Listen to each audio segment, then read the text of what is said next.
I'm James from JBS. Want to do a door install vid. This one here we don't have the sheeting on it, but you can get it sheeted on the inside or outside, whichever one you prefer. The first thing you'll do is get out your front bracket, and there'll also be another bracket that goes on the inside right here, and it'll bolt through the factory bolt holes, both pieces and that, with 2 1/4-20s, small washers on the outside, big washers on the inside. And to get this on, you'll have to pull a couple of the push ends here. If it's R-spec, there's a plastic piece here that has to come off, and then you got a 10mm bolt here. Alright, once you get these two bolted up with your inner bracket, leave them, you want them snug, but where you can still move the plate. You'll want to install the self-tapper bolt on the inside here, down at the bottom. And then once you put it in and snug it up, then you'll want to snug up these other two. Alright, once you snug up those two, up under the fender here is where you're going to drill for another one. And this one's just loose here, we got this stuff loose. And then you'll install the upper bolt with a large washer on the outside and a large washer on the inside. Alright, once you have that one tightened up, you'll have one more bolt in here. And it's a 6mm by 1, the only metric bolt that you get. And that's because it goes into the factory threads where there was already a bolt. Alright, once you get that on there, then get out your hinges, they'll be marked. And put 2 1/4-20s in each one of those, small washer on the outside, big washer on the inside. Get both those on there, get your bottom one on there and snug it up pretty decent, and the top, and you want to be able to still move them, but you just don't want them flopping around, just a little bit snug.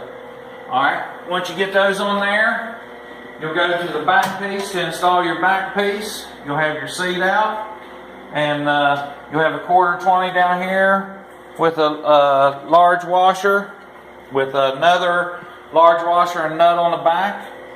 And you'll put that on there, and you want to snug it, but you also want to leave it to where it can also move.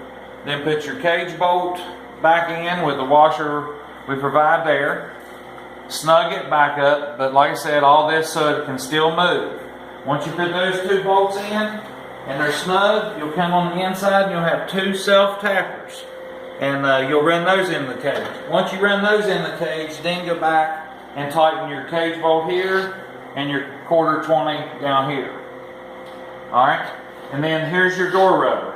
Put your door rubber on, screw it all the way to the inside, because you don't want it holding out on the door when you go to align it. You want it to the inside, and then we'll adjust it back out after we get the door on there and aligned.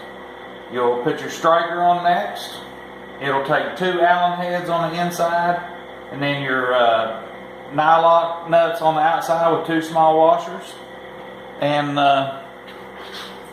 you can even adjust your door before you put this piece on, and you'll want a nice straight line at the bottom, an even gap, and then at the back here, you'll want an 1/8 to 1/4 gap in between the bolt. And once you get your door all square and level, then you can tighten up the striker to match the door. So the doors fit in the hole, and then make the striker fit the door. When you install this striker, you want to, this is a 2-latch system. You want it open, and you want right above this latch piece here, you want about 20 thousandths between this and the striker plate. So you can get it in here, leave you just a little bit of gap in between the two, and then snug this down. Now once you do that, and you have that little bit of gap there, your door is all nice and tight there, you should be able to just close the door like that, and it should be soft. Like you should be able to, jerk on it, and it should be nice and soft, and it should shut nice and easy. If not, then give me a ring. I'll tell you how to adjust it, see what you got wrong, But as long as you got everything adjusted right, they should open and close and right and last you forever. Check us out on hotrodforums.net also. Thanks for watching.